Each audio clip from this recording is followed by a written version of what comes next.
Hello ನಮಸ್ಕಾರ Kannada serials ಅಡ್ಡಾಗೆ ಸ್ವಾಗತ ಸುಸ್ವಾಗತ. ಅಂದಾಗೆ ಯಾರಾದ್ರೂ ಸಬ್ಸ್ಕ್ರೈಬ್ ಮಾಡ್ಕೊಂಡಲ್ಲೇ ನೋಡ್ತಾ ಇದ್ರೆ ದಯವಿಟ್ಟು ಸಬ್ಸ್ಕ್ರೈಬ್ ಮಾಡ್ಕೊಂಡು ಸಪೋರ್ಟ್ ಮಾಡಿ. ಅಂದಾಗೆ ಆರ್ಸಿ ಸೀರಿಯಲ್ನ ಇವತ್ತಿನ ಸಂಚಿಕೆಯಲ್ಲಿ ಏನಾಗುತ್ತೆ ಅನ್ನೋದು ನೋಡೋಣ. ಮೊದಲಿಗೆ ರೋಹಿಣಿ ಮನೋಜ್ಗೆ ಕಾಲ್ ಮಾಡ್ತಾಳೆ. ನಿಮಗೆ ದುಡ್ಡು ಸಿಕ್ಕೇ ಸಿಗುತ್ತೆ ಮನೋಜ್, ಅರ್ಜೆಂಟಾಗಿ ನೀವು ಪಾರ್ಲರ್ ಹತ್ರ ಬನ್ನಿ ಅಂತ ಹೇಳಿದಾಗ, ಅದ್ಯಾ ರೋಹಿಣಿ ನನಗೆ ದುಡ್ಡು ಕೊಡೋ ಅಂಥವ್ರು, ಸುಮ್ಮನೆ ತಮಾಷೆ ಮಾಡ್ತಾ ಇದೆಯಾ ಅಂತ ಹೇಳ್ಬಿಟ್ಟು ಮನೋಜ್ ಕೇಳ್ತಾನೆ.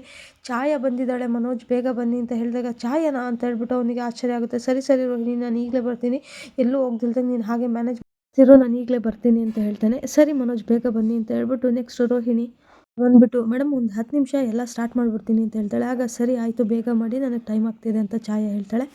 ಇದೇ ಫಸ್ಟ್ ಟೈಮ್ ನೀವು ನಮ್ಮ ಪಾರ್ಲರಿಗೆ ಬರ್ತಾ ಇರೋದು, ಇದನ್ನ ಲೈಫ್ ಟೈಮ್ ಮೆಮೊರಬಲ್ ಆಗಿ ಇಟ್ಕೋಬೇಕು, ಹಾಗೆ ಮಾಡ್ತೀನಿ ಅಂತ ಹೇಳ್ತಾಳೆ. ಐಬ್ರೋ ಮಾಡಲಿಕ್ಕೆ ಅಂತ ಸ್ಟಾರ್ಟ್ ಮಾಡ್ತಾಳೆ. ಈ ಕಡೆ ಮೀನಾ ಬಾಕ್ಸಲ್ಲಿ ಇಟ್ಕೊಂಡು ಗಾಡಿನಲ್ಲಿ ಬರ್ತಾಳೆ. ಬಂದ್ಬಿಟ್ಟು ಒಂದು ಅಂಗಡಿ ಹತ್ರ ಸ್ಟಾಪ್ ಮಾಡಿಬಿಟ್ಟು ಹೂನ ಎತ್ಕೊಂಡು ಬಾಕ್ಸಿಂದ ದೇವರಿಗೆ ಕೊಡಲಿಕ್ಕೆ ಅಂತ ಹೇಳ್ಬಿಟ್ಟು ಹೋಗ್ತಾಳೆ. ಆದರೆ ಅವಳು ಬಾಕ್ಸಿಂದ ಹೂವು ಎತ್ಕೋಬೇಕಾದ್ರೆ ಕೀನ ಅಲ್ಲೇ ಬಿಟ್ಬಿಟ್ಟಿರ್ತಾಳೆ ಗಾಡಿನಲ್ಲೇ. ಬೇಗ ಬಂದ್ಬಿಡ್ಬೇಕು ಅಂತ ಅಂದ್ಕೊಂಡು ಹೋಗ್ತಾಳೆ ಫಾಸ್ಟಾಗಿ. ಅವಾಗ ಆ ಅಂಗಡಿಯವರು, ಮೀನಾ ಚೆನ್ನಾಗಿದೆಯಾ, ಅಯ್ಯಲ್ಲಿ ಕೇಳು ನಿಂದೆ ಮಾತು, ಹೂವಿನ ಗಾಡಿ ಇಟ್ಕೊಂಡಿದ್ಯಂತೆ ಅಂತಾಳೆ. ಆಗ ಮೀನಾ, ಹೌದಕ್ಕ ನಮ್ಮ ಯಜಮಾನ್ರು ಅದಕ್ಕೆ ಅಂತಾನೆ ಕೊಡಿಸಿದ್ದಾರೆ, ಈಗ ಹೂನ ಅದರಲ್ಲೇ ತೊಗೊಂಡೋಗಿ ಕೊಡೋದು ಅಂತ ಹೇಳ್ತಾಳೆ. ಆಗ ಒಳ್ಳೇದಾಗ್ಲಮ್ಮ ಅಂತ ಅಂಗಡಿಯವಳು ಹೇಳ್ತಾಳೆ. ಹೂ ತಗೊಳ್ಳಿ ನಾನು ಇನ್ನು ಬರ್ತೀನಿ ಅಂತ ಹೊರಡ್ತಾ ಇರ್ತಾಳೆ. ಅಷ್ಟರೊಳಗಡೆ ಅಂಗಡಿಯವಳು, ಮೀನಾ ನಿಮಿಷ ಅಂಗಡಿನಲ್ಲೇ ಇದ್ದು ಅಂಗಡಿ ನೋಡ್ಕೊಳ್ತೀನಮ್ಮ, ಮಗಳು ಬಂದ್ಮೇಲೆ ಹೋಗೋಣ ಅಂದ್ಕೊಂಡೆ, ಆದರೆ ಯಾವುದೋ ಕೊರಿಯರ್ ಬಂದಿದೆ ಅಂತ ಮಾಡಿದ್ರು, ಸ್ವಲ್ಪ ಹೋಗಿ ಬರ್ತೀನಮ್ಮ ಅಂತ ಹೇಳ್ತಾರೆ. ಆಗ ಮೀನಾ, ಅಕ್ಕ ಹೋಗಿದೆ ಅಕ್ಕ, ಇನ್ನೂ 2-3 ಕಡೆ ಹೋಗಿ ಹೂವು ಕೊಡಬೇಕು. ಆಗ ಅಂಗಡಿಯವಳು, 2 ನಿಮಿಷನಮ್ಮ ಬಂದ್ಬಿಡ್ತೀನಮ್ಮ ಅಂತ ಹೇಳ್ತಾಳೆ. ಆಗ ಮೀನಾ, ಸರಿನಕ್ಕ ನಾನು ಇರ್ತೀನಿ ಬೇಗ ಬನ್ನಿ ಅಂತ ಹೇಳ್ತಾಳೆ. ಹೇಳ್ಬಿಟ್ಟು ಮೀನಾ ಮೇಲೆ ಅಂಗಡಿನ ಬಿಟ್ಬಿಟ್ಟು ಅವಳು ಕೊರಿಯರ್ ಹತ್ರ ಹೋಗ್ತಾಳೆ. ಮನೋಜು ಪಾರ್ಲರಿಗೆ ಬರ್ತಾನೆ. ಬಂದು ಛಾಯಾಗೆ ಫೇಶಿಯಲ್ ಮಾಡ್ತಿದ್ದಂಥ ರೂಮಿಗೆ ಹೋಗ್ತಾನೆ. ರೋಹಿಣಿ, ಐಬ್ರೋ ಆಗಿದೆ ಮ್ಯಾಮ್, ಫೇಶಿಯಲ್ ಮಾಡಬೇಕು, ಒಂದ್ಸಲ ಚೆಕ್ ಮಾಡ್ಕೊಳ್ಳಿ ಅಂತ ಹೇಳ್ತಾ ಇರ್ತಾಳೆ. ಅಷ್ಟರೊಳಗಡೆ ಮನೋಜ್ನ ನೋಡ್ಬಿಡ್ತಾಳೆ ಛಾಯಾ. ಅವಳಿಗೆ ತುಂಬ ಗಾಬರಿ ಆಗುತ್ತೆ. ಇನ್ನೇ ಹಿಂದಿಂದೆಲ್ಲ ನೆನಪಿಸ್ಕೊತಾ ಇರ್ತಾರೆ. ಮನೋಜ್ ಹೇಳ್ತಾ ಇರ್ತಾನೆ, ಛಾಯಾ ಫುಲ್ ದುಡ್ಡು ತಗೊಂಡಿದ್ಯಾ ಅಂತ ಹೇಳಿದಾಗ, ಛಾಯಾ ದುಡ್ಡು ಬಂದ ತಕ್ಷಣ ಅನುಮಾನ ಪಟ್ಬಿಟ್ಟೆ ಅಲ್ವಾ ಮನು, ನೀನು ಹಳೇದನ್ನ ನೆನಪು ಮಾಡ್ಕೊತಾ ಇರ್ತಾಳೆ. ಆವಾಗ ಅಷ್ಟೇ ಸಾಕು, ನಾನು ನೀನು ಹೊರಡ್ತೀನಿ ಅಂತ ಹೇಳ್ಬಿಟ್ಟು ಛಾಯಾ ಅಲ್ಲಿಂದ ಹೊರಡ್ಲಿಕ್ಕೆ ಅಂತ ಹೇಳ್ಬಿಟ್ಟು ಹೋಗ್ತಾಳೆ. ರೋಹಿಣಿ, ನಿಂತ್ಕೊಳ್ಳಿ, ಎಲ್ಲಿಗೆ ಹೋಗ್ತಾ ಇದೆಯಾ ಅಂತ ಹೇಳ್ಬಿಟ್ಟು ಛಾಯಾದ ಜುಟ್ಟಿಟ್ಕೊಂಡು ಹಿಂದಕ್ಕೆ ಎಳಿತಾಳೆ. ಮೈ ಮುಟ್ಟಿ ಮಾತಾಡ್ತಾ ಇದ್ದೀರಾ, ಐ ಹ್ಯಾವ್ ಟು ಗೋ ಅಂತ ಹೇಳ್ತಾಳೆ. ಬಾರೆ ಇಲ್ಲಿ, ನಿನ್ನ ಜುಟ್ಟು ಹಿಡಿದು ಮಾತಾಡೋ ಅಧಿಕಾರ ನನಗೂ ಇದೆ ಕಣೆ, ಮಾಡಿ ದುಡ್ಡು ಕದ್ದು ಓಡೋಗಿರೋ ಕಳ್ಳಿ ನೀನು, ರೆಸ್ಪೆಕ್ಟ್ ಕೊಡ್ಬೇಕಾ ಹೇಳ್ತಾಳೆ. ಆಗ ಮನೋಜು, ನಾನು ನಿನ್ನನ್ನು ಎಷ್ಟು ಪ್ರೀತಿ ಮಾಡ್ತಿದ್ದೆ ಗೊತ್ತಾ, ಅಪ್ಪ ಅಮ್ಮನ್ನೇ ಬಿಟ್ಟು ಬರೋದಕ್ಕೆ ರೆಡಿಯಾಗಿದ್ದೆ, ಅವಳು ಹೆಣ್ಣ ಎಷ್ಟು ನಂಬಿಕೆ ಇಟ್ಟಿದ್ದೆ ನಿನ್ನ ಮೇಲೆ, ಗೋಸ್ಕರ ಪ್ರೀತಿ ಅನ್ನೋ ಹೆಸರಲ್ಲಿ ನನಗೆ ಮೋಸ ಮಾಡ್ತೀಯಾ, ಇದಕ್ಕೆ ಪ್ರತಿದಿನ ನಾನು ಮನೆಯಲ್ಲಿ ಅವಮಾನ ಅನುಭವಿಸ್ತಾ ಇದ್ದೀನಿ ಅಂತ ಹೇಳ್ಬಿಟ್ಟು ಕುತ್ತಿಗೆ ಈಸಕ್ಲಿಕ್ಕೆ ಅಂತ ಹೇಳ್ಬಿಟ್ಟು ಹೋಗ್ತಾನೆ. ಇವಳನ್ನ ಸಾಯಿಸಿದ್ರೆ ನಿಮ್ಗೇನು ಸಿಗುತ್ತೆ ಬಿಡಿ, ನಿನಗೆ ಮನಸ್ಸಾಕ್ಷಿ ಅನ್ನೋದಿಲ್ವಾ, ಅನ್ನೋ ಹೆಸರಲ್ಲಿ ನನಗೆ ಮೋಸ ಮಾಡೋದಕ್ಕೆ ಮನಸ್ಸಾದ್ರೂ ಹೇಗೆ ಬಂತು ನಿನಗೆ. ಆಗ ರೋಹಿಣಿ, ಮನೋಜ್ ಇವಳಿಗೆ ಪ್ರೀತಿ ಅನ್ನೋ ಪದಕ್ಕೆ ಅರ್ಥ ಗೊತ್ತಿಲ್ಲ, ದುಡ್ಡು ಹೊಡಿಯೋದೇ ಮೋಟೋ ಆಗಿತ್ತು ಇವಳ್ದು ಅಂತ ಹೇಳ್ತಾಳೆ. ಆಗ ಛಾಯಾ, ಬಗ್ಗೆ ಗೊತ್ತಿಲ್ದಲ್ಲೇ ಮಾತಾಡಬೇಡ ನೀನು. ಆಗ ರೋಹಿಣಿ, ನಿನ್ನ ಬಗ್ಗೆ ಎಲ್ಲ ತಿಳ್ಕೊಂಡೆ ಕಣೆ ಮಾತಾಡ್ತಾ ಇರೋದು, ಮನೋಜ್ ಅಂತ ಇನ್ನೋಸೆಂಟ್ಸ್ಗೆ ಮೋಸ ಮಾಡೋದಕ್ಕೆ ಹೇಗೆ ಮನ್ಸು ಬಂತು ಅಂತ ಹೇಳ್ತಾಳೆ. ಆವಾಗ ಛಾಯಾ, ಸ್ಕೌಂಡ್ರಲ್, ಕೇಳೋದಕ್ಕೆ ನೀನು ಯಾರೇ ಅಂತ ಹೇಳಿದಾಗ ರೋಹಿಣಿ ಕಪಾಳ ಕೊಡಿತಾಳೆ ಛಾಯಾಗೆ.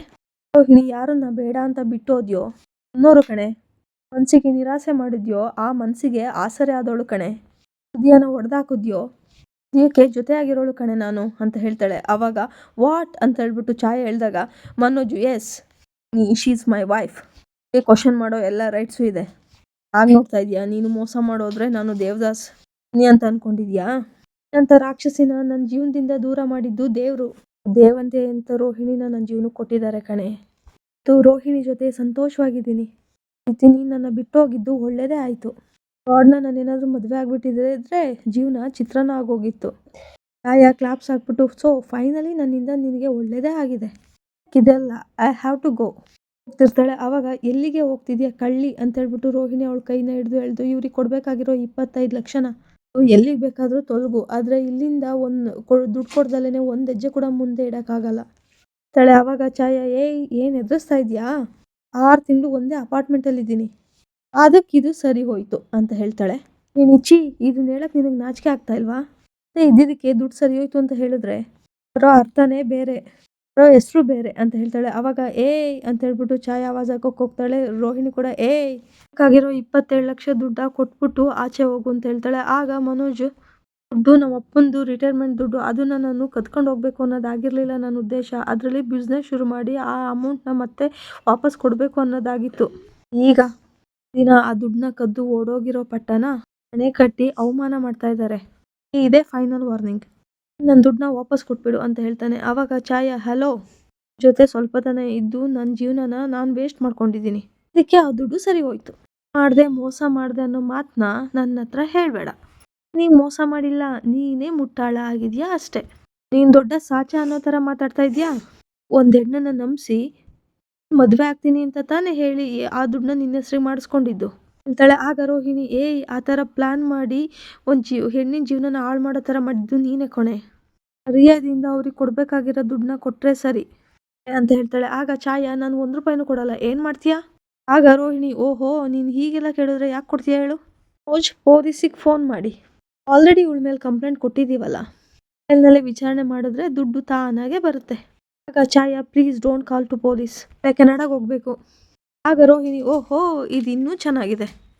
ಕೇಸ್ ಇದ್ರೆ ನೀನು ಈ ಊರು ಬಿಟ್ಟು ಹೋಗೋಕ್ಕೆ ಆಗಲ್ಲ, ಯಾಕೆ ಟೈಮ್ ವೇಸ್ಟ್ ಮಾಡ್ತಿದ್ದೀರಾ, ಕಾಲ್ ಮಾಡಿ.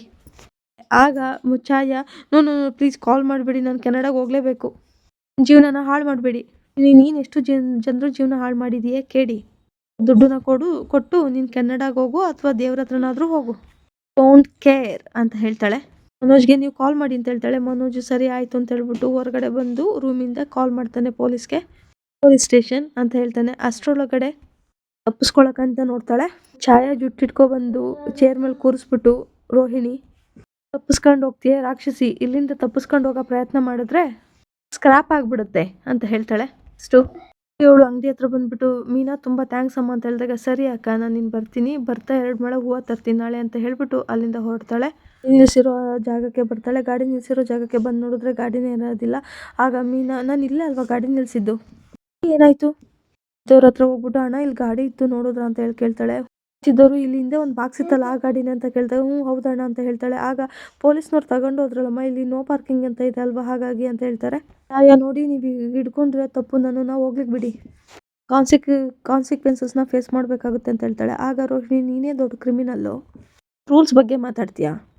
ಮಾಡ್ತಾ ಇರೋದಕ್ಕಿಂತ ನೀನು ಓಡೋಗಿ ದುಡ್ಡು ತಗೊಂಡು ಅಲ್ಲ, ಅದಕ್ಕೆ ಶಿಕ್ಷೆ ಜಾಸ್ತಿ ಅಂತ ಹೇಳ್ತಾಳೆ. ಹೋತಲೆ ಪೊಲೀಸ್ನವ್ರು ಬರ್ತಾರೆ, ಯಾವ್ಯಾವ ಕೇಸ್ ಹಾಕ್ಬೋದು ಅಂತ ಹೇಳ್ತಾರೆ, ಸ್ವಲ್ಪ ವೆಯ್ಟ್ ಮಾಡು ಅಂತ ಹೇಳ್ತಾಳೆ. ಪೊಲೀಸ್ ಅಲ್ಲಿಗೆ ಬರ್ತಾಳೆ. ಆಗ ಸರ್, ನಾನೇ ಸರ್ ಕಾಲ್ ಮಾಡಿದ್ದು ಅಂತ ಹೇಳಿದಾಗ ಛಾಯಾ, ಸರ್ ಇವರಿಬ್ಬರು ನನಗೆ ಸೇರಿಕೊಂಡು ನನ್ನ ಪ್ರಾಣ ತೆಗಿತೀನಿ ಅಂತ ದುಡ್ಡಿಗೋಸ್ಕರ ತೊಂದರೆ ಕೊಡ್ತಾ ಇದ್ದಾರೆ ಸರ್, ಬ್ಲಾಕ್ ಮೇಲ್ ಮಾಡ್ತಾ ಇದ್ದಾರೆ ಅಂತ ಹೇಳ್ತಾಳೆ. ನೋಡಿ ಸರ್, ನಿಮ್ಮ ಮುಂದೆ ಹೇಗೆ ಮಾತಾಡ್ತಾ ಇದ್ದಾಳೆ ಅಂತ, ನಾವು ಛಾಯಾ ಅನ್ನೋ ಹುಡುಗಿ ನಮಗೆ ದುಡ್ಡು ತಗೊಂಡು ಓಡೋಗಿ ಮೋಸ ಮಾಡಿದ್ದಾಳೆ ಅಂತ ಆಲ್ರೆಡಿ ಕಂಪ್ಲೇಂಟ್ ಕೊಟ್ಟಿದ್ವಿ ಸರ್ ಅಂತ ಹೇಳಿದಾಗ, sir I don't know anything sir ಅಂತ ಹೇಳ್ಬಿಟ್ಟು ಛಾಯಾ ಹೇಳ್ತಾಳೆ. ಇವರಿಬ್ಬರು ನನಗೆ ಹರಾಸ್ ಮಾಡ್ತಾ ಇದ್ದಾರೆ, ಟ್ರೈ ಟು ಅಂಡರ್ಸ್ಟ್ಯಾಂಡ್ ಅಂತ ಹೇಳಿದಾಗ ಪೊಲೀಸು, 1 ನಿಮಿಷ ಇರಮ್ಮ ಅಂತ ಹೇಳಿ ಛಾಯಾ, ಬೆಂಗಳೂರಿಂದ ಕೆನಡಾಗೆ 1 ವರ್ಷದ ಹಿಂದೆ ನೀವೇ ತಾನೇ ನಿಮ್ಮ ಮೇಲೆ 6 ತಿಂಗಳ ಹಿಂದೆ ಕಂಪ್ಲೇಂಟ್ ಕೊಟ್ಟಿದ್ದಾರೆ, ನಿಮ್ಮ ಬಗ್ಗೆನೇ ಸರ್ಚ್ ಮಾಡ್ತಾ ಇದ್ದೀವಿ, ಇರಬೇಕಾಗಿರೋ 27 ಲಕ್ಷನ ಮೋಸ ಮಾಡಿ ತೊಗೊಂಡೋಗಿದ್ದೀರಾ ಅಂತ ಹೇಳಿದಾಗ ಛಾಯಾ, ಸರ್ ನಾನು ಯಾರಿಗೂ ಮೋಸ ಮಾಡಿಲ್ಲ, ಅದು ನನಗೆ ಬರಬೇಕಾಗಿರೋ ದುಡ್ಡೇ ತಾಳೆ. ಆಗ ಮನೋಜ್, ಸರ್ ಇವಳು ಸುಳ್ಳು ಹೇಳ್ತಿದ್ದಾಳೆ ಸರ್, ತಗೊಂಡು ಮೋಸ ಮಾಡಿದ್ದೀನಿ ಅನ್ನೋದಕ್ಕೆ ಇವ್ರ ಹತ್ರ ಪ್ರೂಫ್ ಏನಿದೆ ಕೇಳಿ ಸರ್. ಆಗ ಮನೋಜು, ಏನು ನೀನು ನನ್ನ ಬಫೂನ್ ಅಂತ ಅಂದ್ಕೊಂಡಿದ್ಯಾ, ನನಗೆ ಹಣ ಕೊಟ್ಟಿರೋದಕ್ಕೆ ನನ್ನ ಹತ್ರ ಸಾಕ್ಷಿ ಇದೆ, ತೋರಿಸ್ಬೇಕೋ ಅಲ್ಲಿ ತೋರಿಸ್ತೀನಿ ಅಂತ ಹೇಳ್ತಾನೆ. ಆಗ ಪೊಲೀಸು, ಮೇಡಮ್ ನಿಮ್ಮ ಬಗ್ಗೆ ಕಂಪ್ಲೇಂಟ್ ಬಂದಿದೆ, ಹಾಗಾಗಿ ನಾವು ನಿಮ್ಮ ಮೇಲೆ ಆ್ಯಕ್ಷನ್ ತೊಗೊಳ್ಳೇಬೇಕು, ನೀವು ಕೋಆಪ್ರೇಟ್ ಮಾಡಿದ್ರೆ ಒಳ್ಳೆಯದು. ಛಾಯನ್ನ ಪೊಲೀಸ್ ಸ್ಟೇಷನ್ ಹತ್ರ ಕರ್ಕೊಂಬರ್ತಾ ಇರ್ತಾರೆ. ಆಗ Chaya, sir please try to understand me, ನಾನು ತುಂಬ ಇನ್ನೋಸೆಂಟು ಹೇಳಿ. ಆಗ ಮನೋಜು, ನೀನು ಇನ್ನೋಸೆಂಟಾ ಸರ್, ಇವಳು ದೊಡ್ಡ ಫ್ರಾಡ್ ಸರ್, ಒಳಗಡೆ ಹೋಗಿ ಕೂತ್ಕೊಂಡು ಮಾತಾಡೋಣ ಬನ್ನಿರಿ ಅಂತ ಹೇಳ್ಬಿಟ್ಟು ಪೊಲೀಸ್ ಅಲ್ಲಿಂದ ಸ್ಟೇಷನ್ ಒಳಗಡೆ ಹೋಗ್ತಾರೆ. ರೋಹಿಣಿ ನಮಗೆ ನಮ್ಮ ದುಡ್ಡು ಸಿಗುತ್ತೆ ಅಂತೀಯಾ ಅಂತ ಹೇಳಿ ಕೇಳಿದಾಗ, ಇದೆಲ್ಲ ಎಲ್ಲೋಗುತ್ತೆ ಮನೋಜ್, ಇವತ್ತು ನಾವು ಅವಳ ಕಡೆಯಿಂದ ದುಡ್ಡು ಇಸ್ಕೊಂಡೇ ಹೋಗೋದು, ಅಲ್ಲಿವರೆಗೂ ಹೋಗೋದು ಬೇಡ, ಬನ್ನಿ ಸ್ಟೇಷನ್ಗೆ ಹೋಗೋಣ ಅಂತ ಹೇಳ್ಬಿಟ್ಟು ಸ್ಟೇಷನ್ ಒಳಗಡೆ ಹೋಗ್ತಾರೆ. ಸ್ಟೇಷನಲ್ಲಿ ಮನೋಜು, ಸರ್ ನಮ್ಮಿಬ್ಬರು ಹೆಸರಲ್ಲಿದ್ದ ಜಾಯಿಂಟ್ ಅಕೌಂಟಿಂದ 7 ಲಕ್ಷ ಅವಳ ಅಕೌಂಟ್ಗೆ ಟ್ರಾನ್ಸ್ಫರ್ ಆಗಿದೆ ಸರ್, ಚೆಕ್ ಮಾಡಿ ಸರ್, ನೋಡಿ ಸರ್ ಅಂತ ಹೇಳ್ಬಿಟ್ಟು ಮೊಬೈಲ್ನ ಪ್ರೂಫ್ ಆಗಿ ಕೊಡ್ತಾನೆ. ಸರಿನಾ ಸರ್, ಇವಳು ಇಂಡಿಯಾ ಬಿಟ್ಟು ಕೆನಡಾ ಹೋಗಿದ್ದಾಳೆ, ನಾನು ಆ ಅಕೌಂಟ್ನ ನನ್ನ ಆ ಅಕೌಂಟ್ಗೆ ಟ್ರಾನ್ಸ್ಫರ್ ಮಾಡ್ಕೊಂಡಿರೋದು ಗೊತ್ತು ಸರ್ ಅಂತ ಹೇಳ್ತಾಳೆ. ನೀನು ಅಲ್ಲಿಗೆ ಹೋಗಿರು, ನಾನು ಆಮೇಲೆ ಬರ್ತೀನಿ ಅಂತ ಹೇಳಿ ಅವ್ನು ಬರ್ದಲ್ಲೇ ಇಲ್ಲೇ ಇದ್ದು ಮದುವೆ ಆಗಿ ನನಗೆ ಚೀಟ್ ಮಾಡಿದ್ದಾನೆ ಸರ್ ಹೇಳೆ. ಆಗ ಮನೋಜುಲೇ, ನೀನು ನಾನು ಸಾಯ್ಸಾಕ್ಬಿಡ್ತೀನಿ ಕಣೆ. ಆಗ ಪೊಲೀಸ್, ಏನ್ರಿ ಅದು ಸ್ಟೇಷನಲ್ಲಿ ಹೀಗೆಲ್ಲ ಮಾತಾಡೋದು ಅಂತ ಅಂದಾಗ ಮನೋಜು, ಇನ್ನೇನು ಸರ್ ಮತ್ತೆ ಸುಳ್ಳು ಹೇಳ್ತಿದ್ದಾರೆ ಸರ್ ಇವಳು, ಇವತ್ತಿನ ಸಂಚಿಕೆ ಮುಕ್ತಾಯ ಆಗುತ್ತೆ. ಈ ಒಂದು ಸಂಚಿಕೆ ಇಷ್ಟ ಆಗಿದೆ ದಯವಿಟ್ಟು ಲೈಕ್ ಮಾಡಿ, ಶೇರ್ ಮಾಡಿ, ಹಾಗೆ ಕಮೆಂಟ್ ಮಾಡಿ. ಈ ವಿಡಿಯೋನ ನೋಡಿದ್ದಕ್ಕಾಗಿ ಧನ್ಯವಾದಗಳು. Thank you.